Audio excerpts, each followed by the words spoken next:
Isang mapagpalang araw po sa mga kaibigan. Sa bidyong ito ay pag-usapan natin ang munting kahilingan ng isang fan sa ating idolong si Carla sa kanyang parating na kaarawan. Humihiling ito sa dalaga na sana pagbigyan ang kanyang kahilingan. Malapit na nga mga kaibigan ang kaarawan ni Carla, kaya marami na rin sa kanyang mga tagahanga at taga-suporta ang excited na sa mga surprise nila para sa dalaga. Inaasahan na maraming surprise ang inihanda ng mga sponsor sa kaarawan ni Carla dahil marami na rin sa kanila ang nagpahiwatig ng magandang surprise sa kaarawan ng nag-iisang Carla Chopolar.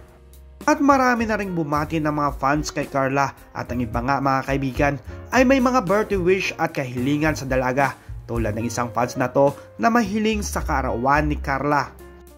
Ito po ang kanyang sinabi: "Ang hiling namin ng mga fans ni Bibi Carla sa kanyang kaarawan ay sumayaw siya kasama ni Kuya Jomar. Sana mapagbigyan kami ng aming idol.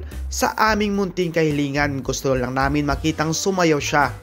Yun po ang hiling ng isang fan sa kay Carla mga kaibigan, at sigurado naman po tayo na mapagbigyan ito ni Carla dahil isang maliit lang naman itong kahilingan para mapasaya ang kanyang mga solid fans. Inaasahan naman natin na merong intermission number ang Kalingap Boys at Kalingap Angels. Iba rin kasi mga kaibigan ang kilig at saya makitang sumayaw si Carla at Jomar. Ano po ba sa tingin nyo mga kaibigan, mapagbigyan kaya ang isang fans sa kanyang kahilingan na mapasayaw si Carla sa kanyang kaarawan? Please comment down below at pag-usapan natin yan sa susunod nating mga video.